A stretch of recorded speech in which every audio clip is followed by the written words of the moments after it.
ये मुनासिब नहीं कि मैं आदमियों को खुश करूं और खुदा को नाराज करूं। और वो लड़का सैमुअल बढ़ता गया और खुदावंद और इंसान दोनों का मकबूल था कि वो जो आसमानों का खुदा है, जिसकी एली कहन खिदमत करता है, वो सब कुछ कर सकता है। अभी देखें, सैमुअल नबी भी बढ़ता गया, वो लड़का। यूहन्ना इस्तबागी भी लिखा है, वो लड़का बढ़ता गया। और तीसरा यीशु मसीह नासरी, ये लड़का भी बढ़ता गया। क्योंकि मौरूसी गुनाह की वजह से जब तक हम उसके मौरूसी गुनाह के शिकंजे से नहीं निकलते, हम बॉर्न अगेन नहीं होते, हम रूहानी तौर पर नए सिरे से पैदा नहीं होते, हमें कलाम की आसानी से समझ नहीं आती। क्योंकि पुरानी नेचर है कि देखो पुरानी चीजें जाती रही, देखो वो नई हो गई हैं। इसलिए यीशु मसीह को 12 को आम दुनिया से अलग करना पड़ा। पहला हुक्म ही ये है, तू अपने पूरे दिल से, पूरी जान से, पूरी ताकत से, पूरी अकल से खुदावंद अपने खुदा से मोहब्बत रख और सब बातों में खुदा बाप का यीशु मसीह नासरी के नाम में शुक्र करते रहो, क्योंकि खुदा की तुम्हारी बाबत यही मर्जी है। उसने कहा कि अपनी दाज की हदी और नजराने लेके आओ, इसमें ना तुम मुझे ठगो, ये लेके आओ तो फिर तुम इससे मुझे आजमाओ। God challenge. उसने कहा कि फिर देखना कि मैं आसमान के दरीचे खोलकर अपनी बरकतें बरसाता हूं या नहीं। जेनरोसिटी टू अदर्स, दूसरों की मदद करने के लिए फराख दिल होना। इसलिए यीशु मसीह ने कहा कि अगर तुम्हें कोई एक कोस ले जाना चाहे तो 2 कोस चले जाओ। जान देने तक वफादार रह तो जिंदगी का ताज पाएगा। पौलुस बड़ा खूबसूरत लिखते हैं, जो काम करो जी से करो और ये जानकर करो कि खुदावंद के लिए करते हो। So accept the people as they are. अगर कोई अच्छा नहीं बोल सकता, एक्सेप्ट उसकी इस कमजोरी को देख लें और वहां उसको नीचा ना दिखाएं, बल्कि उसे उसी तरह कबूल करें। अगर कोई मुश्किल में है, उसकी वो मुश्किल हल कर देने की जो काबिलियत है, वो आपको आदमियों की फेवर दिला देगी। जैसे मैंने कहा कि आज का जो उन्वान है वो है favour of God and man. ये एक ऐसा टॉपिक है जो बहुत कॉन्ट्रावर्शियल है,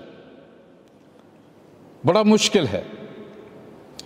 पूरा खुदा का कलाम ये हमें सिखाता है, जब खुदा की तरफ आप चलते हैं तो शैतान लोगों को मौरूसी गुनाह की कुदरत की वजह से उस आदमी से दूर कर देते हैं, वो तन्हा हो जाता है। अगर कुछ लोग इंसानों को फॉलो करना शुरू कर दें तो खुदा उनसे दूर हो जाता है। मैं जब इस पे गौर कर रहा था और ये टॉपिक जब मेरी रूह में मुझे मिला तो मैंने कहा, it's such a difficult topic to talk on. क्योंकि पौलुस ये कहते हैं, मुकद्दस पतरस भी अपने खुतूत में लिखते हैं, वो कहते हैं कि ये मुनासिब नहीं कि मैं आदमियों को खुश करूं और खुदा को नाराज करूं। सो आज का ये जो उन्वान है, खुदावन ने जो मेरे दिल में डाला और जो उसने मुझे सिखाया है, उसमें मैं अपनी इंसानी एबिलिटी से सोच रहा था, लेकिन बहुत दफा अल्फाज के अंदर पाक रूह का एक मैसेज होता है जो मुख्तलिफ लोगों के दिलों में मुख्तलिफ तरीके से उन्हें मिलता है। और मुझे इसका तजर्बा हुआ है। कभी कभी कन्वेंशंस पे जब हम इधर उधर जाते हैं, ओवरसीज भी या यहाँ भी, तो मुझे मजा आता है, महसूस होता हूँ ये सुन के, जब एक आता है जी आज का कलाम, उसमें खुदा ने मुझसे ये बात की है, दूसरे ही लम्हे में कोई दूसरा आता है कि आज का पैगाम, उसमें खुदा ने ये बात की है। तो मैं हैरान होता हूं कि ये बात मैंने सोची भी नहीं थी, जो इन्हें जिस बात का इल्म हुआ है। सो सिट वेरी अटेंटिवली और इस साल में खुदावंद ने जैसे ये शुरू किया था कि वक्त को गनीमत जानो क्योंकि दिन बुरे हैं। जो इसकी फाउंडेशनल वर्स है वो है पहला सैमुअल उसका 2 बाब और उसकी 26वीं आयत है। First Samuel chapter 2 and verse 26, the foundational verse for the message today. और वो लड़का सैमुअल बढ़ता गया और खुदावंद और इंसान दोनों का मकबूल था। It is टची। सैमुअल की पैदाइश को अब देखते हैं किस तरह हुई। एक भांज से, जिसे मेडिकल साइंस, जिसे कल्चर, एक एक चीज वो समझती है कि वो भांज है, इससे तो बच्चा हो नहीं सकता। उसकी जो सौत थी, उसकी जो सौकन दूसरे लफ्जों में कहे, वो भी ताने देती थी उसे। और इसी वजह से उसके शौहर को उसे ज्यादा इनकरेज रखना पड़ता था। वो उसे इसलिए भी उसे ज्यादा प्यार दिखाना पड़ता था कहीं उसका दिल टूट ना जाए। वो हन्ना के असल जो अंदर इंसान था, जो उसके अंदर एक रियल औरत थी, वो उसको जानता था। इस वजह से वो उसे प्यार करता था।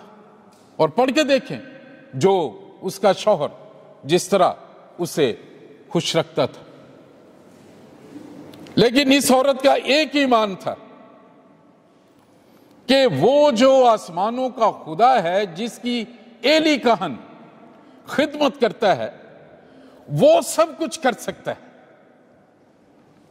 इसीलिए अगर वो रोई भी तो ना तो अपने शौहर के सामने, जैसे लिया और राखल जो है याकूब से रोई, और वो जो है रोबन वो मर्दम गया, वो जो एक बूटी लेके आया और उसके लिए लिया ने कहा कि ये जो है याकूब आज मेरे साथ रहेगा। कोई मेडिकल एड्स, किसी किस्म की एड्स नहीं, उसने सिर्फ उस खुदा को पुकारा। कैसे जाना उसने? आप जो वालिदैन हैं, आप हैं वो चुने हुए मुबारक लोग। आज के जो पैगाम की फाउंडेशन है, it was led with parents. Hannah ने कहा कि मुझे बेटा दे, मैं तुझे दे दूंगी। वो उस पे कायम रही। उसकी दुआओं ने, उसके आंसुओं ने इस लड़के को इतना बड़ा नबी बनाया। पुराने अहदनामे में उसने इस्राएल के पहले 2 बादशाहों को मसा किया। जब भी जंग होती थी उसे कंसल्ट करते थे, कुछ भी होता था सैमुअल नबी के पास भागते थे। और यहां यह लिखा है कि वो लड़का बढ़ता गया, नंबर 1, और फिर खुदा और इंसान दोनों का मकबूल था। इसी को देखते हुए एक और बच्चा मेरे जहन में आया। और अगर आप पढ़ना चाहते हैं तो आप उनके लिए पढ़ सकते हैं। ये लूका की इंजील में आपको मिलेंगे ये दोनों लड़के। पहले बाब की 80वीं आयत, gospel of Luke chapter 1 and verse number 80। वहां एक दूसरा लड़का हमें मिलता है। इन तीनों लड़कों के बारे में एक्स्ट्रा ऑर्डिनरी हैं ये बाइबल में। सैमुअल नबी, ये दूसरा कौन है? यहां लिखा है और वो लड़का बढ़ता गया। सैमुअल नबी के बारे में लिखा है और वो लड़का सैमुअल बढ़ता गया। यूहन्ना इस्तबागी के बारे में लिखा है और वो लड़का बढ़ता। और यहां इसमें एक दूसरी बात है, और रूह में कुव्वत पाता गया। ये सेकंड वो लड़का है, लेकिन वो पहले से काफी फर्क है। यहां नहीं लिखा है कि ये खुदावंद और आदमियों दोनों का मकबूल था। एक तीसरा लड़का हमें मिलता है। वो आपको लूका की इंजील 2 बाब और उसकी 40वीं आयत में मिलेगा। और उसका नाम फरिश्ते ने ही बताया था यूसुफ को। उसके यहां बेटा होगा, उसका नाम यस्सु रखना, वह अपने लोगों को उनके गुनाहों से निजात देगा। और यसाया ने कहा था, और एक कुमारी हामला होगी और बेटे को जन्म देगी और उसका नाम इम्मानुएल रखेंगे। इस तरह की किताब ड्यूटोनॉमी वहां लिखा है। उस किताब में लिखा है कि तुम्हारे ही भाइयों में से एक नबी को बर्पा करूंगा, मैं उसके मुंह में अपना कलाम डालूंगा और जो उसका कलाम नहीं सुनेगा मैं उसका हिसाब उससे लूंगा। और यहां लिखा है और वो लड़का बढ़ता। अभी देखें, शमूएल नबी भी बढ़ता गया, वो लड़का। यूहन्ना इस्तबागी भी लिखा है वो लड़का बढ़ता गया। और तीसरा यीशु मसीह नासरी, ये लड़का भी बढ़ता गया। अब आगे जो डिफरेंट है इन तीनों चीजों में, पहला खुदावंद और इंसान की दोनों की नजरों में मकबूल था। यूहन्ना इस्तबागी रूह में कुव्वत पाता गया और उसकी लाइफ में एक एक्स्ट्रा ऑर्डिनरी चीज है कि वो जंगलों में रहा, वो पब्लिक में नहीं रहा। शमूएल लोगों का मकबूल था, इसका मतलब है वो पब्लिक मिनिस्ट्री में था। यूहन्ना इस्तबागी वो पब्लिक मिनिस्ट्री में आने से पहले जंगलों में रहा, टिड्डियां खाता था, शहद खाता था, अगर आप उसके बारे में पढ़ें। और तीसरा जो यीशु मसीह है उसमें आगे देखें चीजें, वो बढ़ता गया। नंबर 1, वो बियाबान में था 40 दिन 40 रात फाके में। उसके बाद फरिश्ते उसकी खिदमत करते रहे। बहुत जगह हमें मिलता है फरिश्ते आते थे, उसे तकवीयत देते थे। गत्समनी के बाग में भी वो आए, उसे मजबूत करते थे। कुव्वत की जरूरत थी स्पिरिचुअल वॉरफेयर में। शैतान ने पूरे तरीके से, वो हर तरीके से कोशिश करता था कि मैं ये निजात का काम नहीं। तीसरी बात जो इन दोनों लड़कों से फर्क है, जिसका जिक्र नहीं किया गया, उनमें भी उनकी मिनिस्ट्री में भी हैं ये चीजें, लेकिन यीशु मसीह के बारे में लिखा गया हिकमत से मामूर होता गया। और चौथी बात लिखी है और खुदा का फजल उस पर था। इसको ये 4 चीजों की जरूरत है। खुदा का फजल। जब आप कोई भी अच्छी बात खुदा के कलाम की बात करेंगे, क्योंकि मौरूसी गुनाह की वजह से जब तक हम उसके मौरूसी गुनाह के शिकंजे से नहीं निकलते, हम बॉर्न अगेन नहीं होते, हम रूहानी तौर पर नए सिरे से पैदा नहीं होते, हमें कलाम की आसानी से समझ नहीं आती, क्योंकि पुरानी नेचर है। इसलिए जो है रोमियो के खत में और करंथियों में बहुत दफा जिक्र किया मुकद्दस पौलुस ने कि देखो पुरानी चीजें जाती रहीं, देखो वो नई हो गई हैं। इसलिए यीशु मसीह को 12 को आम दुनिया से अलग करना पड़ा। वहां पूरी क्लर्जी थी टेंपल की, तौरा के मास्टर बैठे थे, निकोदीमस जैसे स्कॉलर्स बैठे थे, गुमैलियल जैसे लोग, और कितना हैकल के जो सरदार कहन देखें, वो कहन थे, लावी थे, पूरा सेटअप था। एक भी उसे पहचान न सका कि ये वो मसीह है जिसकी मीका ने, जिसने यसाया ने, जिसके बारे में पेशन गोई की, जिसके बारे में मूसा ने पेशन गोई की। लेकिन ये वो 12 जान चुके। इसलिए खुदाम यीशु मसीह ने जब पूछा अपने शागिर्दों से, वो आके रिपोर्ट उससे देने लगे, कहने लगे कि कोई कहता है कि ये एलिया आ गया है, कोई कुछ कहता है, कोई कुछ कहता है। तो यीशु मसीह ने उनसे पूछा, उनको छोड़ो वो क्या कहते हैं, तुम मुझे क्या कहते हो? और आप हैं वो लोग, मैं हूं वो लोग जिससे खुदावंद सवाल करता है। क्यों? जो कलीसिया है, जब हम ईमान लेके आते हैं, उसके खून बहाए कफारे की वजह से हमारे पहली जो बात है, गुनाह हम माफ हो जाते हैं सारे। उसके बाद पाक रूह हमें इनाम में मिल जाता है और वो हमें कलाम सिखाता है। उसके बाद जो नेक्स्ट लेवल है, कुव्वत का लिबास, ये पाक रूह का बपतिस्मा जिसे कहते हैं, कुव्वत का लिबास मिला है। ये जब शागिर्द थे सारे, ये पाक रूह यीशु मसीह ने फूंका था इन पर पाक रूह। लेकिन फिर भी यीशु मसीह ने कहा कि तुम ठहरे रहना, इंतजार करना, जब तक तुम कुव्वते आलमे बाला से कुव्वत का लिबास ना मिले। कुव्वत का लिबास जैसे ही मिला, सबसे पहली ये बड़ी बात हुई कि उनका खौफ जाता रहा, बहादुरी आई। दूसरी बात है, विजडम आ गई उनके पास। तीसरी जो बात है, उनके कलाम में कुव्वत आई। जब वो बोलते थे मोजज़े होने शुरू हो गए। वही यहूदी जो यीशु मसीह को जिन्होंने मसलूब किया, पतरस के पहले ही वाज से उनके दिलों पर चोट लगी। वो जान गए कि हम वो मसीह था जिसे हमने मसलूब कर दिया है। फिर वो अमाल की दूसरी बात में 38वीं आयत में पढ़ के देखें, वो चिल्ला उठे, पतरस को पहले ही मैसेज में कहा, अब हम क्या करें, हमसे तो इतनी बड़ी भूल हो गई।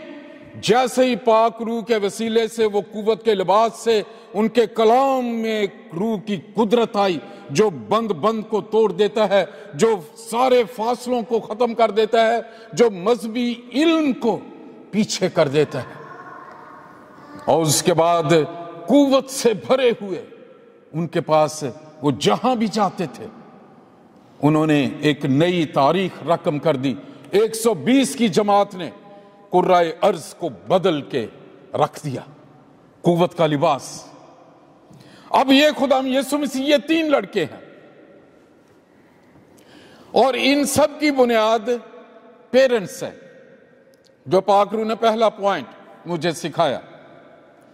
हन्ना सैमुअल की मां, योना इस्तबागी का बाप है, वो भी भूल चुका दुआ करने का। लिशबा के बारे में मैं थोड़ा सा देख रहा था, उसका स्वाय शर्माने के और अपने आप को छुपाने के लिए कि बुढ़ापे में भी मुझे लोग क्या कहेंगे कि इन्ने की इन्नू की नेरी आई है, देखो ये इस उम्र कल्चर का हिस्सा है। वो लोगों से डर रही है बजाय कि वो जो है वो गवाही दे। लेकिन जकरिया ने कहीं दुआ की थी। अगर आप पढ़ के देखें लूका की इंजील पहले बाब में, तो जबराइल फरिश्ता आया और उसने उसे याद दिलाया। उसने कहा कि जकरिया तेरी दुआ सुन ली गई है। तो फिर बताया कि हाँ, इस बुढ़ापे में तेरे बेटा होगा। वो सारा पढ़ के देखें तो वो भूल गया है दुआ करके। वो कहना ये कैसे हो सकता है। उसका लेवल ऑफ फेथ, बहुत दफा हम अपनी जिंदगी में दुआएं करते हैं, हम भूल जाते हैं। जब वो चीजें होती हैं तो हमें बहुत दफा याद नहीं आता कि ये कैसे हुए। लेकिन मैं आपको मुबारकबाद देना चाहता हूं। आप किसी भी, आप जूम पे हैं, आप इंटरनेट पे देखेंगे, आप यूट्यूब पे देखेंगे, आप जो चर्च में विराजमान हैं, आप जो जूम पर हैं, आप जो भी दुआएं करते हैं, these prayers are not wasted in this atmosphere.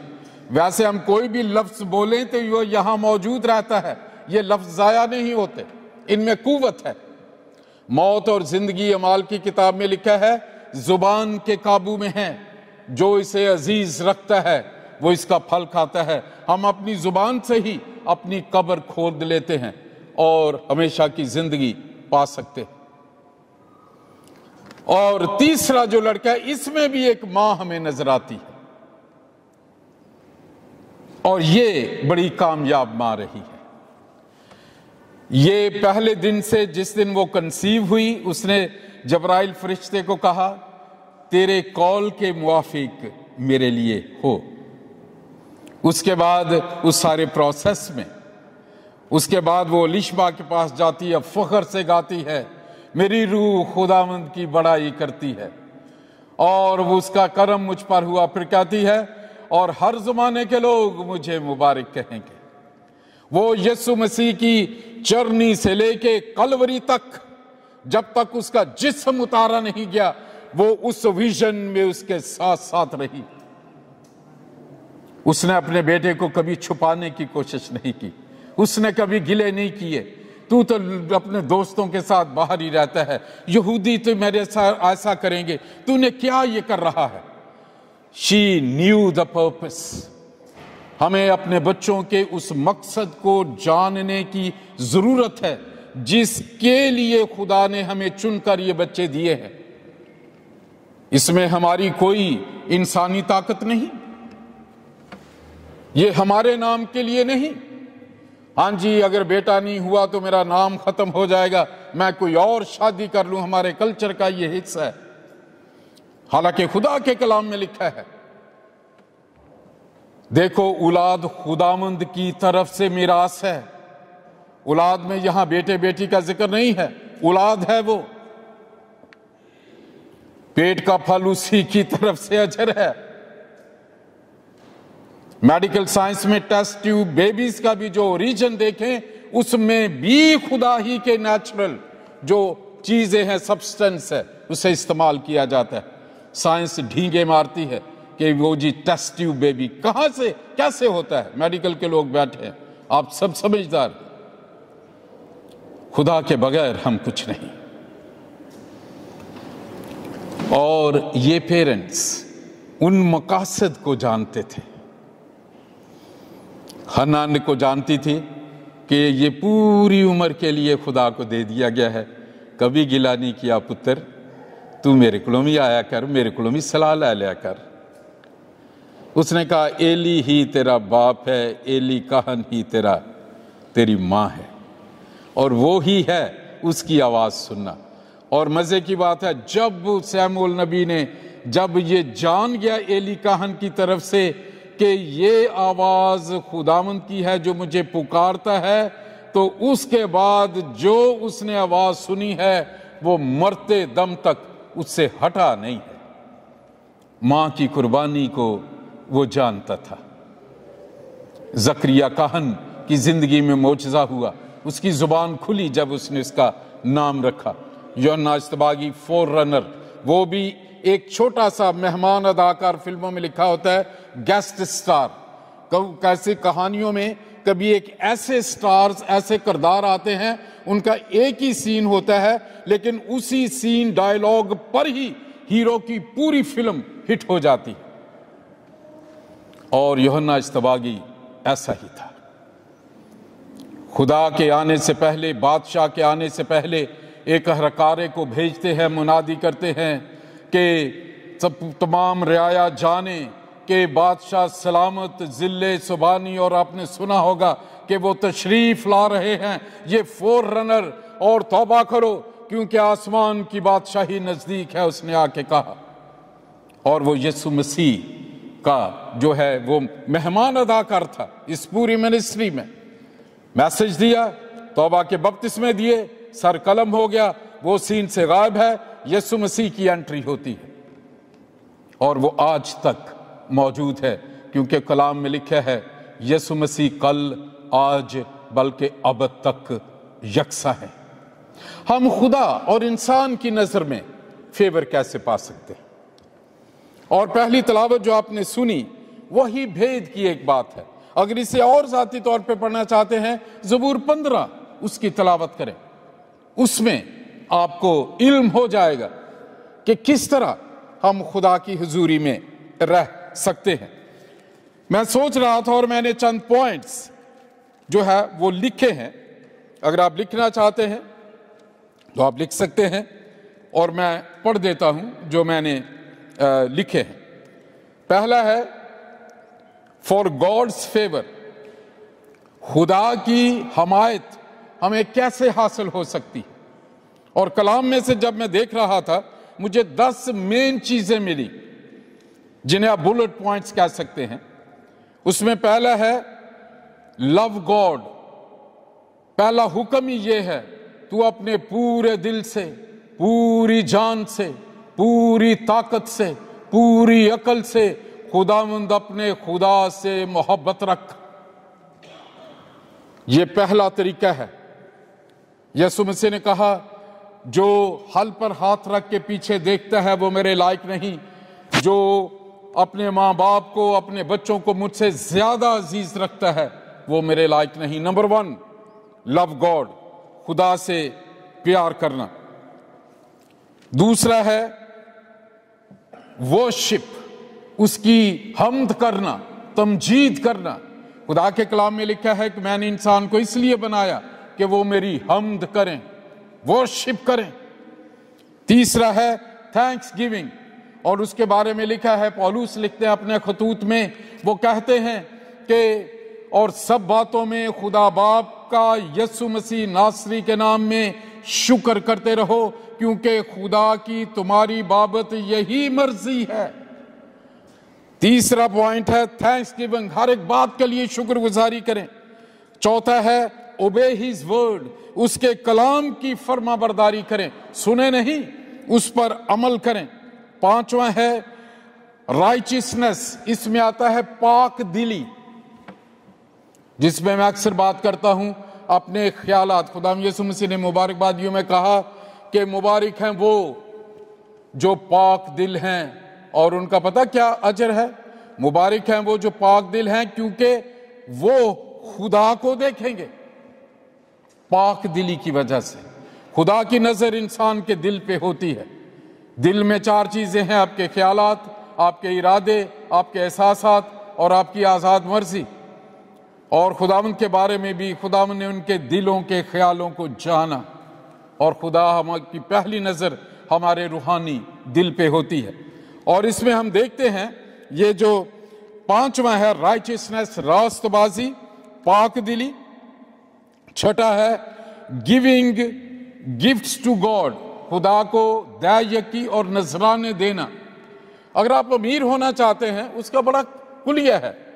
लोग तो बहुत वेबसाइट्स पे ढूंढते, खुदा के कलाम में लिखा है, मलाकी की जुबान में, मलाकी की किताब में वहां लिखा हुआ है, उसने कहा कि अपनी दयायकी, हदिया और नजराने लेके आओ, इसमें ना तुम मुझे ठगो, ये लेके आओ तो फिर तुम इससे मुझे आजमाओ। God challenge it.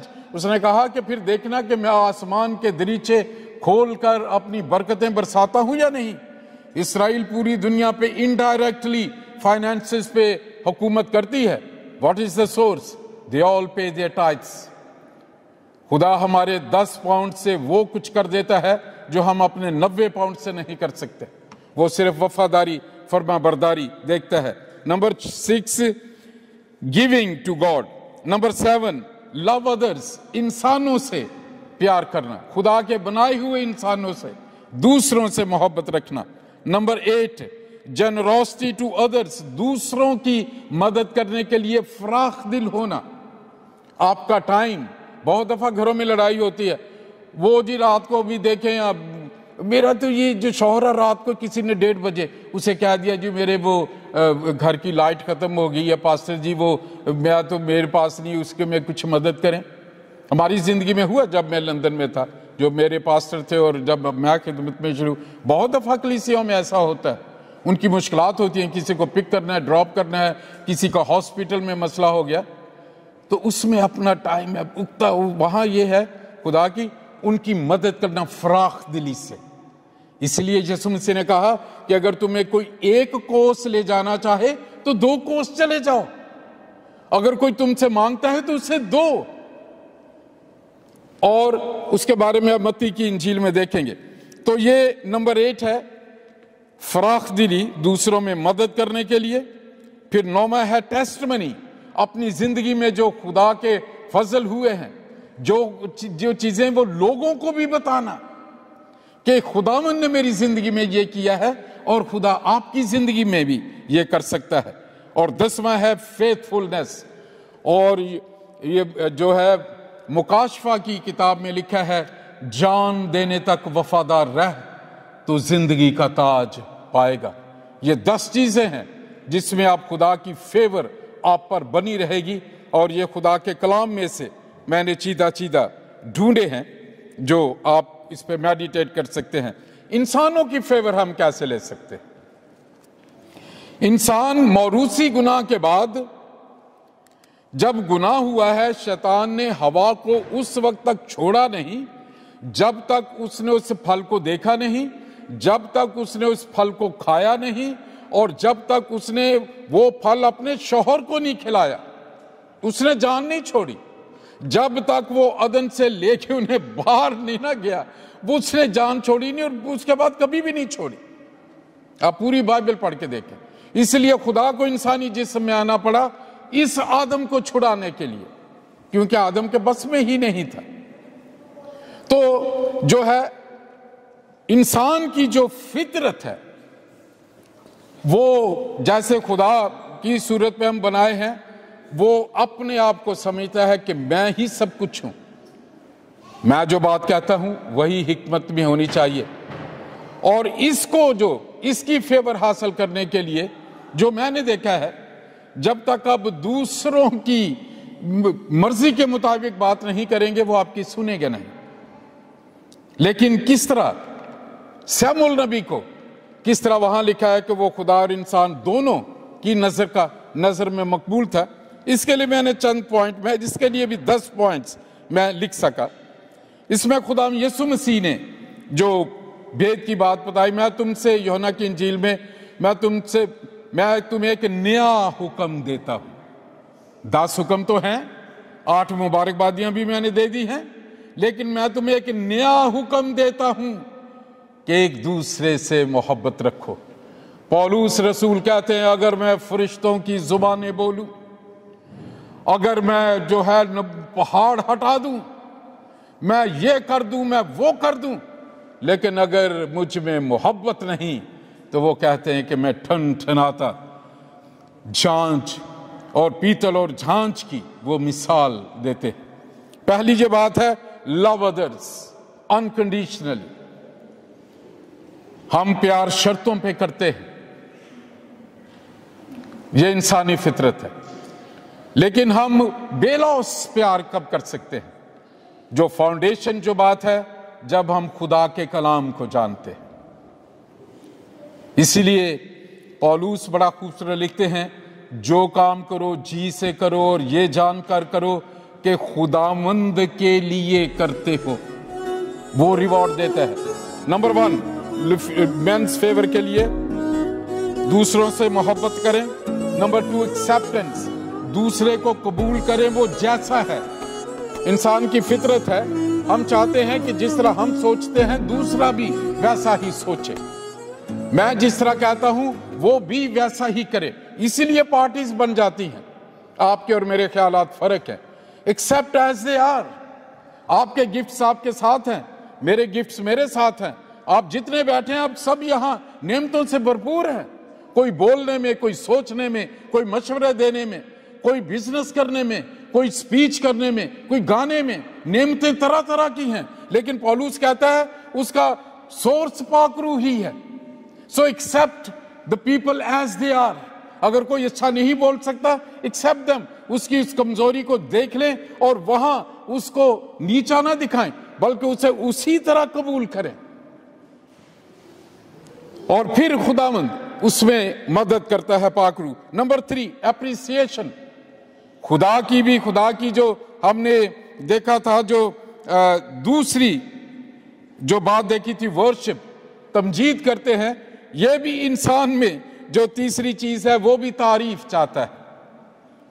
जो बहुत होशियार बिजनेसमैन है, वो अपने स्टाफ को खुश रखते हैं, अपने मार्केटिंग मैनेजर को, अपने HR डिपार्टमेंट को, और जो लाइन मैनेजर है वो अपने जो वर्कर्स हैं उनको खुश रखते हैं। एक दफा एक डेवलपमेंट फाइनेंस कंपनी थी, उसका मैं डेवलपमेंट ऑफिसर था, और मैं ऑफिस में इसलिए बड़ा हरदिल अजीज था कि मैं PN से लेकर और जो मेरे जो नीचे जितने क्लर्क्स काम करते थे, उन सब की मैं बड़ी इज्जत करता था, और उनको भी कभी खाना खिलवाना, कभी कुछ गिफ्ट दे देना, और इस तरह एप्रिसिएशन। हम तारीफ चाहते हैं, एप्रिशिएट करना। वेल डन, आपने जो भी किया बहुत अच्छा किया। और चौथी जो बात है, इनकरेजमेंट, हौसला देना। हमारे पास जो मसीही है, अगर कोई मर भी रहा है, हम उसे कहेंगे इट्स नॉट लेट, खुदावंद आपको शिफा देगा। हौसला अफजाई से, इनकरेजमेंट से आप फेवर हासिल कर सकते हैं। 5वां, ये एग्जैक्टली कॉमन है जो यीशु मसीह की जिस वजह से आदमियों में फेवर होती थी, वो क्या थी? Ability to resolve others problem.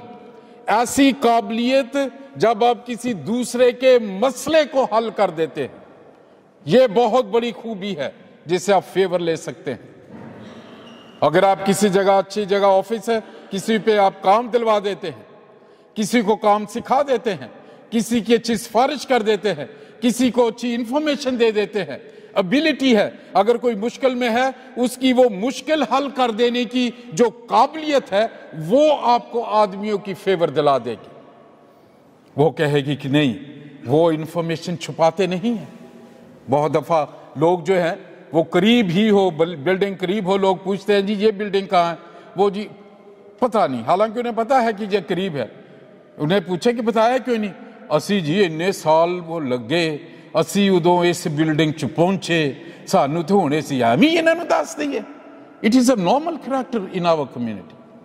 मैंने देखा है बहुत दफा, मुझे तजर्बा है इन चीजों। लेकिन यह है कि जब आप किसी के मुश्किल वक्त में उसका साथ देकर उसकी मुश्किल को हल कर दें, यीशु मसीह यही करता था।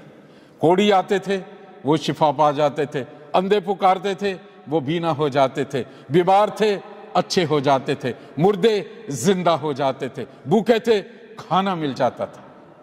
इसलिए तो यीशु मसीह ने कहा कि तुम इसलिए नहीं आए कि तुम मेरा कलाम सुनो, इसलिए आए हो कि तुम रोटियां खाकर सैर हुए हो। सो रिजॉल्व प्रॉब्लम। ये नंबर 5 जिसका मेरे दिल में खुदा यीशु मसीह को भी मैंने। Number 6 truthfulness. जब आप सच्चाई सच बोलेंगे तो फिर आपको याद नहीं करना पड़ेगा कि मैंने फलां वक्त क्या कहा था। लोग कहेंगे कि ये सच्चा बंदा है, ये सादिक है, ये अमीन है, ये सच्चा है।